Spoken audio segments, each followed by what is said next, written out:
And welcome, my dear friends and students. In today's video, I am going to explain the important topic, that is the wavefront, wave normal, different types of wavefront, Huygens principle, and then we have to consider the construction of two types of wavefront, that is spherical wavefront and the plane wavefront. Now, after considering the two theories, that is Newton's corpuscular theory and Huygens wave theory, which explain the two nature of light, that is the particle nature and wave nature of light. That's why we say that light has the dual nature. आपण आधीच्याच व्हिडिओमध्ये लाईटच्या related दोन theories बघितल्या. Newton's कॉर्पस्क्युलर theory, ज्याने light हा पार्टिकलने बनलेला असतो हे प्रूव्ह केलं, आणि हायगेन्स वेव्ह थिअरी, ज्याने आपल्याला सांगितलं की लाईट हॅज वेव्ह नेचर. हे दोन्ही नेचर मान्य करण्यात आले, म्हणून लाईटला ड्युएल नेचर आहे असं आपण मानतो. त्या दोन थिअरीज नंतर आपल्याला बघायचं आहे what do you mean by wavefront, what do you mean by wave normal. Wavefront कशाला म्हणतात, वेव्ह नॉर्मल कशाला म्हणतात. तर पहिले आपण बघूया वेव्हफ्रंट कशाला म्हणतो. की जेव्हा आपण एखादा पॉइंट सोर्स लाईटचा कन्सिडर करू आणि या पॉइंट सोर्स पासून निघणाऱ्या लाईट वेव्स पर्टिक्युलर डायरेक्शनने प्रोपोगेट होत आहे असं कन्सिडर करू. जसं मी इथे आता एस हा पॉइंट सोर्स कन्सिडर केलेला आहे आणि या पॉइंट सोर्स पासून निघणाऱ्या लाईट वेव्स या तीन डायरेक्शनला प्रोपोगेट होत आहे असं कन्सिडर केलं आहे. सिम्प्लिसिटीसाठी just we consider the three direction. We can consider all the direction. सगळ्या डायरेक्शन आपण कन्सिडर करू शकतो. सुरुवातीला आपण या तीन डायरेक्शन कन्सिडर करू की ज्या तीन डायरेक्शनला लाईट वेव्स एस पासून प्रोपोगेट होत आहेत, निघत आहेत. मग आपण असे तीन पॉइंट निवडले की ज्या तीन पॉइंटला एस पासून निघणाऱ्या लाईट वेव्स एकाच वेळेला येऊन पोहोचतील. या तीन पॉइंटला जर आपण जॉईन केलं, त्याचा जर आपण सेट तयार केला, त्याचा जर आपण लोकस घेतला, तर set of all such points of the medium where the light wave reaches simultaneously, so that all the points of medium that are in same phase, that set is nothing but the wavefront. अगदी साधी definition आहे wavefront ची की सगळ्या पॉइंट्सचा set की ज्या पॉइंटला source पासून निघणाऱ्या लाईट वेव्स एकाच वेळेला येऊन पोहोचतील, की जेणेकरून त्या सगळ्या पॉइंट्स ऑफ मीडियमचा फेज हा एकच असेल. त्या सगळ्या पॉइंटचा सेट म्हणजेच काय, वेव्हफ्रंट. म्हणून आपण इथे साधी डेफिनेशन घेतली आहे, the locus of set of all the points of medium where the light wave reaches simultaneously, so that all the points of medium that are in same phase, that is called as the wavefront. In order to explain the concept of wavefront, let us consider as be the point source of light. When light waves that start emitting by the source S, then we consider these three direction of propagation of light, which are just drawn by drawing a straight line. मग आपण इथे तीन ह्या direction of propagation consider केल्या की ज्या ठिकाणी light waves propagate होत आहेत. Now let us consider the three points of medium A, B and C where the light waves reaches simultaneously. Now if I consider the set of all these three points by joining them, then whatever portion we obtain, that is nothing but the wavefront. मग बघा सगळ्या डायरेक्शनला जर आपण जाणाऱ्या light waves consider केल्या, ऐसा आपण point source घेतलेला आहे.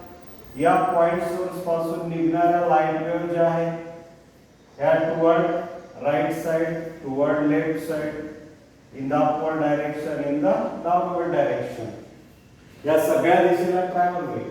मग या सगळ्या पॉइंट्सचा जर आपण सेट घेतला की ज्या ज्या पॉइंटला लाईट वेव्स हे एकाच वेळेला येऊन पोहोचल्या अशा सगळ्या पॉइंटचा सेट म्हणजेच काय वेव्हफ्रंट. आणि हे सगळे पॉइंट्स समांतरावर असतील कारण लाईट वेव्हने कव्हर केलेलं जे डिस्टन्स आहे ते प्रत्येक वेळेला सारखंच आहे. that is c into t where c is the speed of light in that particular medium and t is the time after which we find the position of that light waves. मग या s पासून ct इतक्या distance वर जे जे points आपल्याला मिळतील त्या सगळ्या पॉइंटचा सेट म्हणजेच काय वेव्हफ्रंट. आता ह्या लाईट वेव्स कोणत्या डायरेक्शनला प्रोपगेट होत आहेत हे दाखवण्यासाठी जे आपण परपेंडिक्युलर ड्रॉ करतो. आता ह्या लाईट वेव्स अशा ट्रॅव्हल होत आहेत. समजा काही लाईट वेव्स आहेत या अशा ट्रॅव्हल होत आहेत. मग आता याची डायरेक्शन जर आपण कन्सिडर केली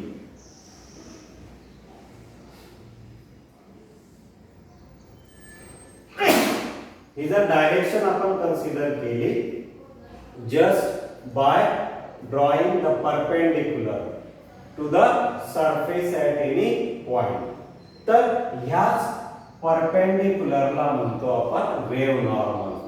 द सेकंड कन्सेप्ट घेऊ आपण. What is wave normal? A perpendicular drawn to the surface at any point. A perpendicular drawn to the surface at any point. आपल्याला कोणत्या डायरेक्शनला परपेंडिक्युलर काढायचा आहे? In the direction of propagation. That is called as wave normal. मी बघा हे wave normal दोन वेगवेगळ्या टाइपच्या वेव्हफ्रंट साठी काढलेले आहे. याचा जो शेप आहे समवॉट स्फेरिकल आहे. इथे याच्या ज्या वेव्ह नॉर्मल आहेत ते अलॉंग द रेडियस असतात, आयदर इन डायव्हर्जंट फॉर्म और इन कॉन्व्हर्जंट फॉर्म. आपण त्या लाईट वेव्हला जर कॉन्व्हेक्स लेन्स मधून पास केलं तर आपल्याला कॉन्व्हर्जंट फॉर्म पण मिळतो. आणि ह्या प्लेन वेव्हफ्रंट आहे. या प्लेन वेव्हफ्रंटला जर आपण परपेंडिक्युलर लाईन ड्रॉ केल्या तर ह्या line always parallel to each other असतात. ह्या रेडियल वेव्ह नॉर्मल झाल्या अलॉंग द रेडियस आणि ह्या कशा झाल्या parallel to each other.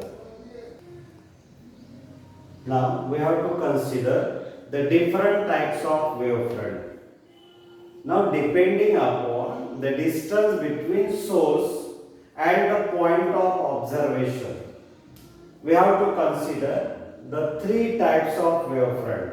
The first one is spherical wavefront, second one is a plane wavefront, and third one that is the cylindrical wavefront. This is just for your knowledge. Now when we get the spherical wavefront, this is the wavefront which is obtained from the point source which is kept at a finite distance.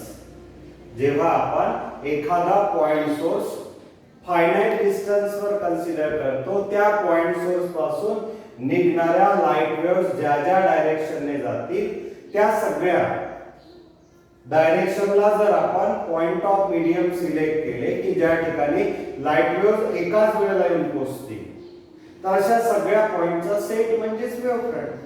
याचा जो shape आहे हा spherical असल्यामुळे या टाइपच्या वेव्हफ्रंटला म्हणतात spherical वेव्हफ्रंट. जसं आता इथे आपण सिंप्लिसिटीसाठी तीनच डायरेक्शन कन्सिडर केल्या आहेत. याच्या आधी आता आपण बघितलं की पॉइंट सोर्स पासून निघणारा लाईट वेव्स ह्या सगळ्या डायरेक्शनला एमिट होतील. त्यामुळे सगळ्या डायरेक्शनचे जर आपण पॉइंट कलेक्ट केले आणि त्या सगळ्या पॉइंटला जर आपण जॉईन केलं तर आपल्याला जॉमेट्रिकल शेप मिळतो स्फिअरचा. म्हणून त्याला म्हटलंय त्यांनी स्फेरिकल वेव्हफ्रंट. नुसतं डिफाइन म्हटलं तेवढंच लिहायचं.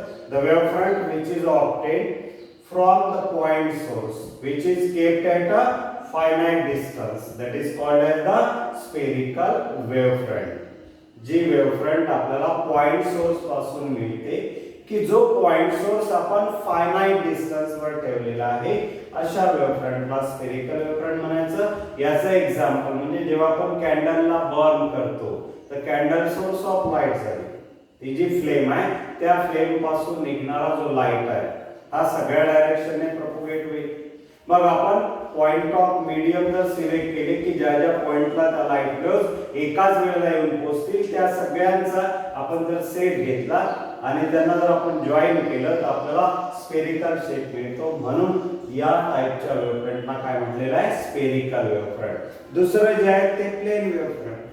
आता हाच जर सोर्स आपण इन्फायनाइट डिस्टन्स वर कन्सिडर केला, सोर्सला इन्फायनाइट डिस्टन्स वर कन्सिडर करा किंवा पॉइंट ऑफ ऑब्झर्वेशन जे आहे ते इन्फायनाइट डिस्टन्सला घ्या, दोघांचाही अर्थ एकच होतो. मग मी बघा इथे याच्यामध्ये जे फायनाइट शब्द आहे तिथे जर आपण आयन लावला, इन्फायनाइट केलं तर जी वेव्हफ्रंट आपल्याला मिळते त्याला म्हणायचं plane wavefront. That is the wavefront which is obtained from the point source kept at infinite distance. आता तो जो पॉइंट सोर्स आहे ऍक्च्युली तो सोर्स एक्सटेंडेड फॉर्म मध्ये असू शकतो, पण तो खूप लांब अंतरावर असल्या कारणाने आपल्याला जो बिहेव होईल तो पॉइंट सोर्सच बिहेव होईल. याचा एक्झाम्पल म्हणजे sun. It is a very big source of light and heat, but it is a very large distance away from us. त्यामुळे आपल्याला त्या पॉइंट सारखा दिसतो. मग या सन पासून निघणाऱ्या ज्या लाईट वेव्हज आहेत ज्या अर्थवर रिसीव्ह केल्या जातात, मग अर्थ आणि सन मधलं डिस्टन्स हे इन्फायनाइट आहे, खूप लांब आहे. मग अशा वेळेला अर्थवर या सन पासून निघणारा लाईट वेव्ह जर आपण ते जर पॉइंट आपण कन्सिडर केले, त्या पॉइंटला जर आपण जॉईन केलं तर आपल्याला ज्या लाईन मिळतील त्या स्ट्रेट लाईन मिळतील. ज्या ज्या पॉइंटला लाईट वेव्ह एकाच वेळेला येऊन पोहोचतील अशा सगळ्या पॉइंटला जर आपण जॉईन केलं आणि त्यांना आपण जोडलं असतं आपल्याला एक स्ट्रेट लाईन मिळतं. म्हणजेच या टाइपच्या वेव्हफ्रंटला आपण काय म्हटलं, प्लेन वेव्हफ्रंट. आणि ज्या डायरेक्शनला त्या लाईट वेव्हज पुढे जात आहेत ते वेव्ह नॉर्मल झाले. म्हणून मग दुसरा टाइप आहे आपला, that is the plane wavefront. The wavefront which is obtained from the point source which is kept at a infinite distance, that is called as the plane wavefront. याचं example म्हणजे that is wavefront which are emitted by the sun and receive on the earth. सूर्यापासून जो light आपल्याला मिळतो, मग सूर्य आपल्यापासून infinite distance वर आहे, तिथून निघणाऱ्या जसं जसं डिस्टन्स जे आहेत आपण वाढवत जाऊ तसं तो जो ऍक्च्युली सनच्या क्लोज जर आपण त्याला कन्सिडर केलं तर तो स्फेरिकलच मिळतो आपल्याला वेव्हफ्रंट. पण जसं आपण डिस्टन्स वाढवत जाऊ तसा या स्फेरिकल वेव्हफ्रंटचा जो पोर्शन आहे हा प्लेन होत जातो.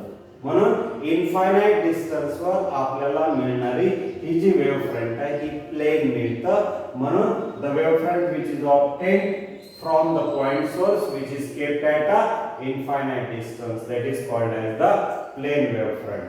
आणि जर आता आपण या number of point sources ला along a straight line consider केलं, म्हणजे where we take the collinear point sources, then the light waves that are emitted by that number of point sources in this direction, या बाजूला light wave emit होतील, या बाजूला light wave emit होतील. आता पुन्हा जर या पॉइंट सोर्स पासून आपण असे पॉइंट सिलेक्ट केले की ज्या पॉइंटला लाईट वेव्ह एकाच वेळेला येऊन पोहोचतील. या बाजूला समजा हे 3 पॉइंट झाले, या बाजूला हे 3 पॉइंट झाले. त्यांना जर आपण त्याला जॉईन केलं तर आपल्याला जो स्फेरिकल सरफेस मिळतोय, पुन्हा या सोर्स पासून इथे मिळणारे स्फेरिकल सरफेसेस. आता या स्फेरिकल सरफेसेसला जर आपण टॅन्जेन्शियली जॉईन केलं तर आपल्याला जो शेप मिळतो ज्योमेट्रिकल तो सिलेंडरचा मिळतो. म्हणून या टाइपच्या वेव्हफ्रंटला म्हटलेलं त्यांनी cylindrical wavefront. The wavefront which is obtained from the point source which are collinear. We consider the number of point sources that are along the straight line, and when we consider the light waves emitted by that point sources in all possible direction, then we have the spherical surfaces. If we join all that spherical surfaces, then we have the shape of cylinder. म्हणून मग या टाइपचं जे वेव्हफ्रंट आहे त्याला म्हणतो आपण cylindrical वेव्हफ्रंट. Tubelight जो होता आपल्या घरचा, या ट्यूबलाइट पासून निघणाऱ्या ज्या वेव्हफ्रंट आहेत ह्या कोणत्या टाइपच्या आहेत? That is the cylindrical wavefront. Now if we have to explain the spherical wavefront, then we can explain that spherical wavefront like this, which is given in our textbook. Now you have to consider one point source of light. Suppose S be the point source of light which is kept at a finite distance. तर आता आपण बघितलं की जर आपल्याला spherical वेव्हफ्रंट पाहिजे असेल तर आपल्याला पॉइंट सोर्स फायनाइट डिस्टन्स वर ठेवावा लागेल. मग आता याच्या एक्सप्लेनेशन मध्ये सुरुवातीला आपण त्याची डेफिनेशन देऊ शकतो. The wavefront which is obtained from the point source which is kept at finite distance. जो वेव्हफ्रंट आपल्याला पॉइंट सोर्स पासून मिळतो की जो पॉइंट सोर्स कुठे ठेवलेला आहे? At a finite distance. अशा वेव्हफ्रंटला आपण स्फेरिकल वेव्हफ्रंट म्हणतो. Now how that spherical wavefront obtained? So for that, as with the point source, as आपण point source of light घेतला which is kept at a finite distance. इथून निघणाऱ्या light wave ज्या आहेत त्या समजा या डायरेक्शनने प्रोपगेट होत आहेत. इथे आपण केवळ तीनच डायरेक्शन ऑफ प्रोपगेशन दाखवले आहेत. ऍक्च्युअली लाईट जे आहेत ह्या ऑल पॉसिबल डायरेक्शनला प्रोपगेट होत आहेत. मग आता इथून निघणाऱ्या ह्या ज्या लाईट वेव्हज आहेत या ज्या मीडियम मधून ह्या लाईट वेव्ह जात आहेत त्या सगळ्या मीडियम चे जर आपण पॉइंट सिलेक्ट केले की ज्या पॉइंटला ह्या लाईट वेव्हज एकाच वेळेला येऊन पोहोचतील, मग अशा सगळ्या पॉइंटला जर आपण जॉईन केलं तर आपल्याला इथे स्फेरिकल सरफेस मिळतो. इथे आपण सर्कल ऍक्च्युअली ड्रॉ केलेला आहे. तर हा स्फेरिकल सरफेस हा एका इन्स्टंटला मिळालेला आहे. असंच जर लाईट वेव्ह ज्या आहेत ह्या नेक्स्ट इन्स्टंटला पुन्हा त्याच्या पुढे ट्रॅव्हल होती, पुन्हा त्या इन्स्टंटला आपण सगळ्या पॉइंटला जर जॉईन केलं तर पुन्हा आपल्याला दुसरा सर्कल मिळेल having same centre but different radius. And that is how we can obtain number of circles having different radii but the same center. So each circle here gives us the position of spherical wavefront at that particular instant. म्हणून आपण इथे number of circle draw केलेले आहे. S हा point source आहे आणि ह्या ज्या आपण straight line to that surface काढल्या perpendicular line to that surface at that instant यालाच आपण वेव्ह नॉर्मल म्हणतो. माझा हेच पॉइंट आपण इथे एक्सप्लेन केलेले आहे. पहिला पॉइंट म्हणजे त्याच्या डेफिनेशनचा द्यायचा. The wavefront which is obtained from the point source which is kept at a finite distance, that is called as the spherical wavefront. Now here if you consider S be the point source of light which is kept at a finite distance, then you have to consider such a surface which is passing through all the points having the same distance. याचा अर्थ काय होतो? आपल्याला असा surface निवडायचा आहे की जो S पासून सारख्या अंतरावर असेल आणि सारख्या अंतरावर असल्यामुळे लाईट वेव्ह एकाच वेळेला जाऊन पोहोचत असल्यामुळे हे सगळे जे पॉइंट्स आहेत हे सेम फेजला आहेत. म्हणून इथे दिलेला आहे it is the surface. Spherical wavefront is nothing but the surface passing through all the points. बघा इथे आता S पासून निघणारे समजा आपण चार पॉइंट घेतले A, B, C आणि D. मग काय झालं? Spherical wavefront is the surface passing through all the points. A मधून पास होतोय, B मधून, C मधून, D मधून. जे सगळे पॉइंट सारख्या अंतरावर आहेत आणि त्यांचा फेस पण सेम आहे. म्हणून पहिला पॉइंट लिहिलाय it is the surface passing through all the points having the same distance from the source. कुठून सारख्या अंतरावर आहे? सोर्स पासून and having the same phase. आता लाईटच्या बाबतीत जर आपल्याला कन्सिडर केलं तर आपल्याला जे काही सरफेस मिळतोय तो आपण स्फेरिकल घेतलेला. स्फेरिकल सेंटर, ज्या सगळ्या स्फिअरचा सेंटर मात्र एकच आहे. तो सेंटर म्हणजे कोणता? सोर्स. म्हणून इथे दिला in case of light they are spheres centred at the source. त्यानंतर या प्रत्येक सेंटरचं म्हणजे या प्रत्येक सर्कल जे आपण कन्सिडर केलाय किंवा स्फिअर जे आपण कन्सिडर केलाय याच्या रेडियस जे आहेत त्या वेगवेगळ्या आहेत. म्हणून इथे आपण लिहिलंय की circles in the figure actually आपण सर्कल ड्रॉ केले आहेत पण ते काय आहेत स्फिअर म्हणून कन्सिडर केलेले आहेत. मग इथे circles in figure are basically cross section of spherical वेव्हफ्रंट.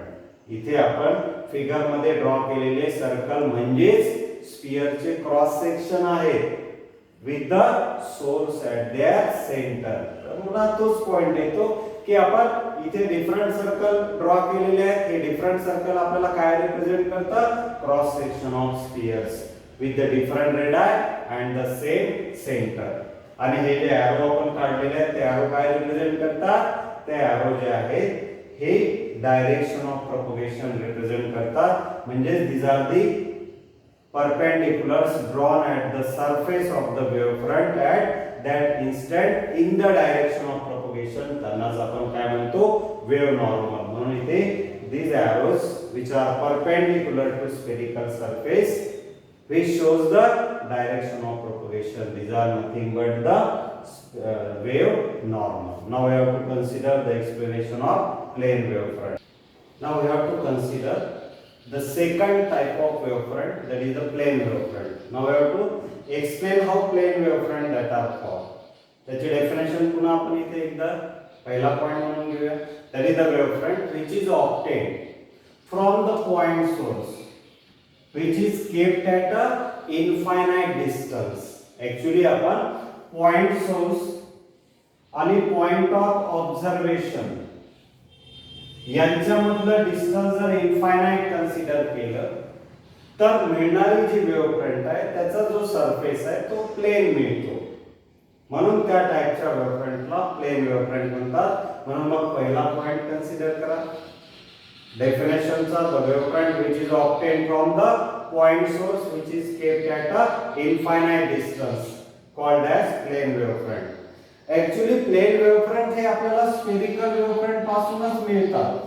आता आपण साधं एक्झाम्पल जर घेतलं की या प्रत्येक वेळेला पॉइंट सोर्स पासून निघणाऱ्या स्फेरिकल वेव्हफ्रंट जर आपण कन्सिडर करत गेलो आफ्टर सर्टन टाइम, एका विशिष्ट वेळेनंतर जर आपण ह्या वेव्हफ्रंट कन्सिडर करत गेलो की एस पासून निघणारी समजा ही पहिल्या सेकंदाला, दुसऱ्या, तिसऱ्या, चौथ्या, पाचव्या असं जर आपण कन्सिडर केलं तर जसं आपण या पॉइंट सोर्स पासून अवे मूव्ह होऊ तर तुम्हाला असं दिसतं की हा जो काही सुरुवातीला मिळणारा एक्झॅक्टली स्फेरिकल सरफेस आहे हा स्फेरिकल सरफेस तुम्हाला स्ट्रेट होताना दिसतं. मग इथे याचा जर स्मॉल सरफेस आपण कन्सिडर केला पुढे पुढे तर तो स्मॉल सरफेस हा स्ट्रेट बनतो. म्हणून या टाइपच्या वेव्हफ्रंटला म्हटलेला त्यांनी प्लेन वेव्हफ्रंट. म्हणून बघा इथे जो पॉइंट त्यांनी दिला की you have to again consider the spherical wavefront but that spherical wavefront must travel the large distance from the source. म्हणून पहिला पॉइंट दिला त्यांनी consider the spherical wavefront which has traveled a large distance away from the source. त्यानंतर ज्या spherical वेव्हफ्रंटने source पासून खूप लांब अंतर कव्हर केलेला आहे अशा स्फेरिकल वेव्हफ्रंटचा जर स्मॉल पोर्शन आपण घेतला तर तो स्मॉल पोर्शन आपल्याला कसा अपीयर होतो? appear to be plane. म्हणून दुसरा पॉइंट दिला if small portion of this wavefront is taken then it will appear to be a plane surface with the direction of propagation which is again perpendicular to it.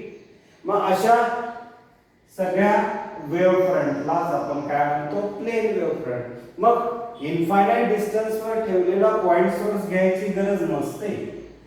आपण नुसतं असेच point निवडले की ज्या पॉइंटला या पॉइंट सोर्स पासून येणाऱ्या लाईट वेव्स येऊन पोहोचत असेल.